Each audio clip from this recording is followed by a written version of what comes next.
May, Mr. Nozick was about to explode. We were all about to witness a Nazi having a stroke. Here's what happened. Our teacher, Mr. Nozick, believed in making history come alive. So naturally, on May 7th, which was the anniversary of the German surrender in World War II, Mr. Nozick dressed himself up as a Gestapo commissar. Naturally. What a nice scene.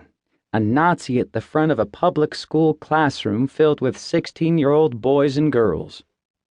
You can't make history come alive. History is deader than Laika the space dog. And I'll admit it, nobody in my class ever learned anything from Mr. Nozick's living displays. Are you kidding me? This was 11th grade. Shit like that stopped working on our brains around the same time the training wheels came off our bicycles. Besides, Mr. Nozick's so-called living history often pushed things a little too far. One time last March, he dressed up as a battered drowning victim to commemorate the catastrophic failure of the St. Francis Dam. History lives, it dies, and it comes alive again as the soaking wet, mangled and bloodied corpse of a Mexican ranch hand. My mother was a Jew, which technically makes me a Jew. Only a few people know that about me because on the surface I'm an atheist, and with a name like Finn Easton, who would guess I'd feel a bit edgy around a 45-year-old freak who liked to role-play genocidal war criminals? I am named after the Mark Twain character, by the way. I am not named after the Finn in my father's book. I swear. So, my best friend, Cade Hernandez, who always sat next to me unless Mr. Nozick kicked him out of class or assigned him a back row desk facing away from the lectern, just because Mr. Nozick frequently couldn't stand looking at Cade, raised his hand and asked our Nazi leader this. Mr. Nozick, why do I always get a boner in this class at exactly 8:15 every morning?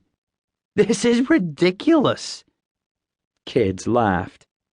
I laughed.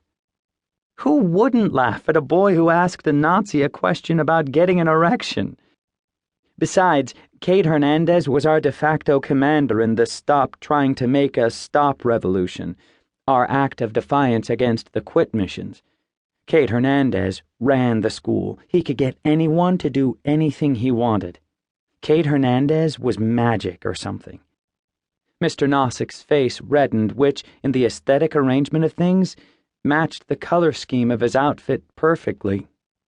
Let me tell you something else about Cade Hernandez.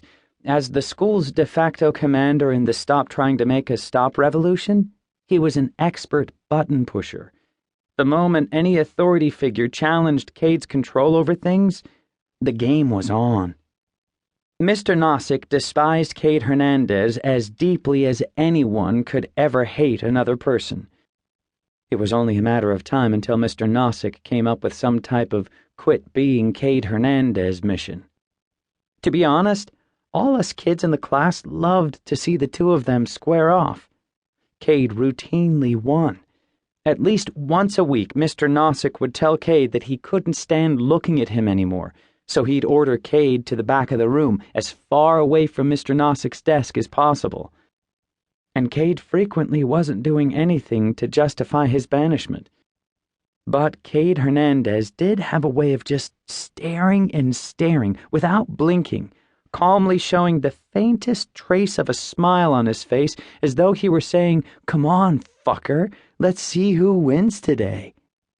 That was it. Cade stared and stared and smiled and smiled.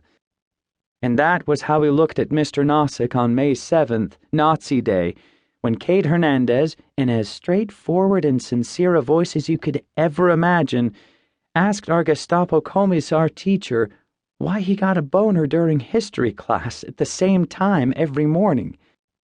This was Cade Hernandez, a kid whose lower body blood flow apparently had tidal predictability. Mr. Nozick, his voice quavering as though he'd just swallowed a fistful of feathers and sand, stamped his jack-booted foot and told Cade to get out of the classroom immediately.